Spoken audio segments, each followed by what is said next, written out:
చేస్తాం మేము.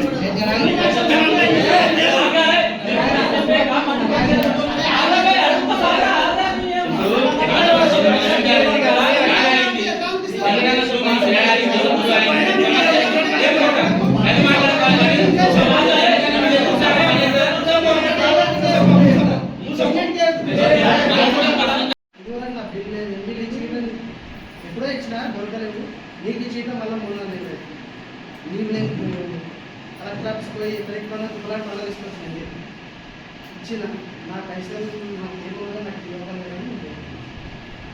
అంతమంది ఇస్తారు లోపల ఇంతమందికి ఒప్పుకుంటా లేదా సార్ లిస్ట్ అయ్యింది వాళ్ళ సమస్య చెప్పండి.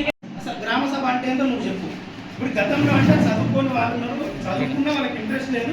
నువ్వు ఒక యువకుడు, మేమందరం సంతోషిస్తున్నాం, నువ్వు గెలవడం మా అదృష్టంగా భావిస్తున్నాం. నేను అందుకే నువ్వు చెప్పు ఇద్దరం ఇది కాదు.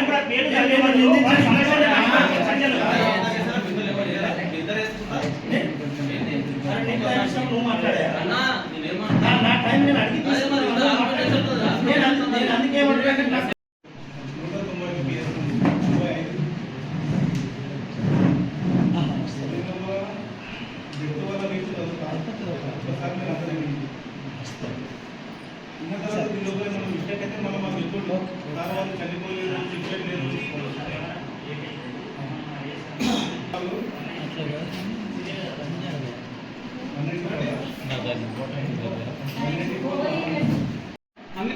వార్డు మెంబర్లే చక్కగలేరు. 4 వార్డు మెంబర్లు పెట్టుకొని 3 పొరాలను పెట్టుకొని కూర్చొని గ్రామసభ అంటే ఎట్లా?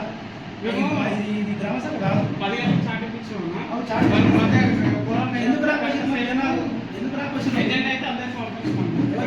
ఏ ఒక డిపార్ట్మెంట్, ఎలక్ట్రిసిటీ డిపార్ట్మెంట్ ఏడున్నారు, ఎడ్యుకేషన్ డిపార్ట్మెంట్ ఒకరు వచ్చి ప్రైమరీ స్కూల్ హై స్కూల్లో ఏడున్నారు.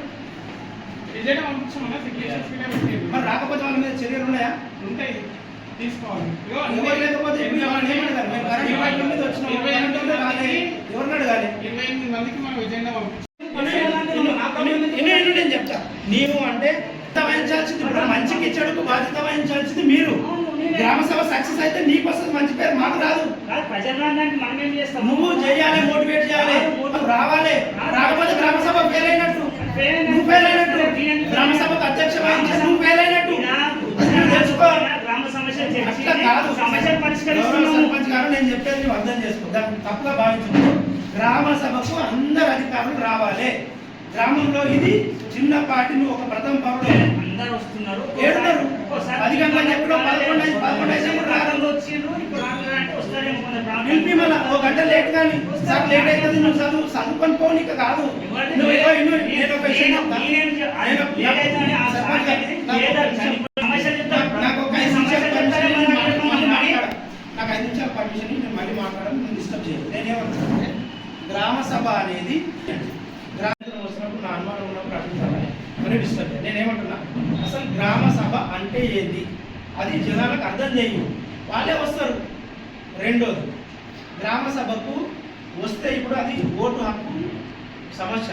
ఒకసారి ఈసారి పోయిందనుకో, ఇంతకుముందు గతంలో ఆన్లైన్లో అప్లై చేస్తే వస్తుండే, అది వచ్చేది కాదు. విననీయు, ఎవరిదైనా రాకపోతే నా ఇంటి రోజు రాకపోతే నాకు సమస్య తెలిసి వస్తుంది. వాళ్ళ ఇప్పుడు పోయిందనుకో హైదరాబాద్ తిరిగి ఓటు తెచ్చుకోవాలి. అది మొదలే క్రిటికల్ సమస్య ఉంది, దాన్ని తీసుకొని లేదు. ఇప్పుడు కొన్ని బిల్లులు ఉన్నాయి, ఇంకా కొంత సమస్యలు ఉన్నాయి. బట్ అన్నీ రావాలంటే కన్సర్న్ డిపార్ట్మెంట్ ఆఫీసర్లు ఉండాలి. ఫారెస్ట్ వాళ్ళు లేరు, ఎలక్ట్రిసిటీ వాళ్ళు లేరు, హెల్త్ డిపార్ట్మెంట్ వాళ్ళు లేరు, ఎడ్యుకేషన్ డిపార్ట్మెంట్ వాళ్ళు లేరు. ఎడ్యుకేషన్ ఒక్కరు వచ్చిండ్రు.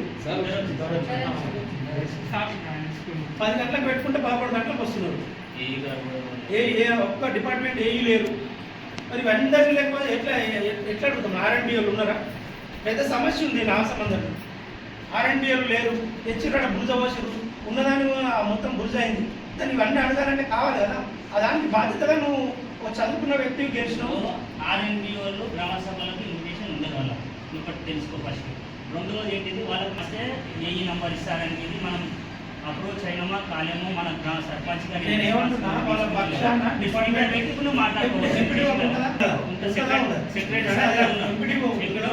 ఎంపీడీఓ కూడా వస్తే అన్ని డిపార్ట్మెంట్లో కాయలే కదా బాస్ అయిన రమ్మన్నాడు. ఎంఆర్ఓ గారికి ఉండదా?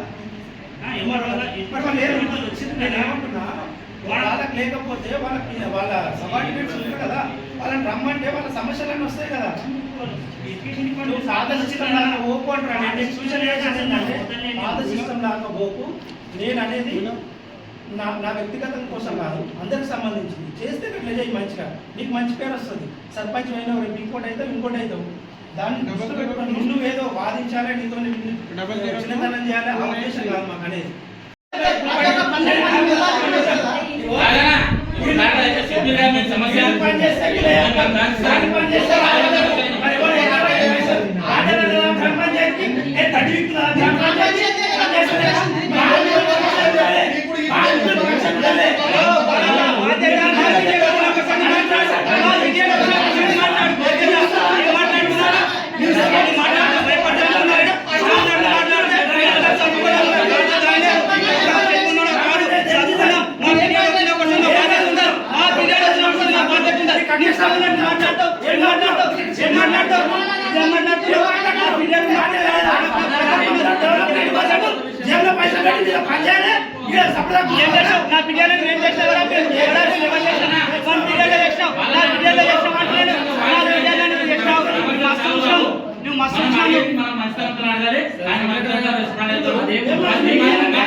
ఆయన తెలుసుకొని తెలుసుకునే మరి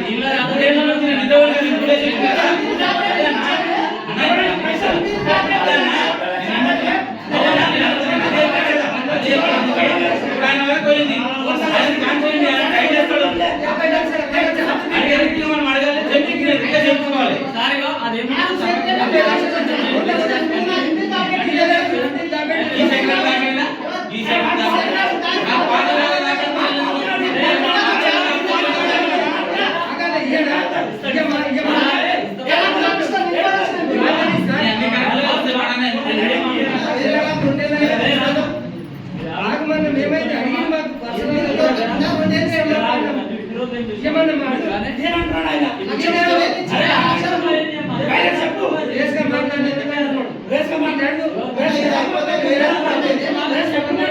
నువ్వు బాధ్యత నా పీరియడ్లో పని చేస్తే పైసలు లేకపోతే నా బాధ్యత. నా పీరియడ్ ఎవరు పని చేసినారు? ఏం మాట్లాడుతున్నావు? ఏం మాట్లాడుతున్నావు? మాట్లాడతా అనుకున్నావు. మాట్లాడితే అది మీరు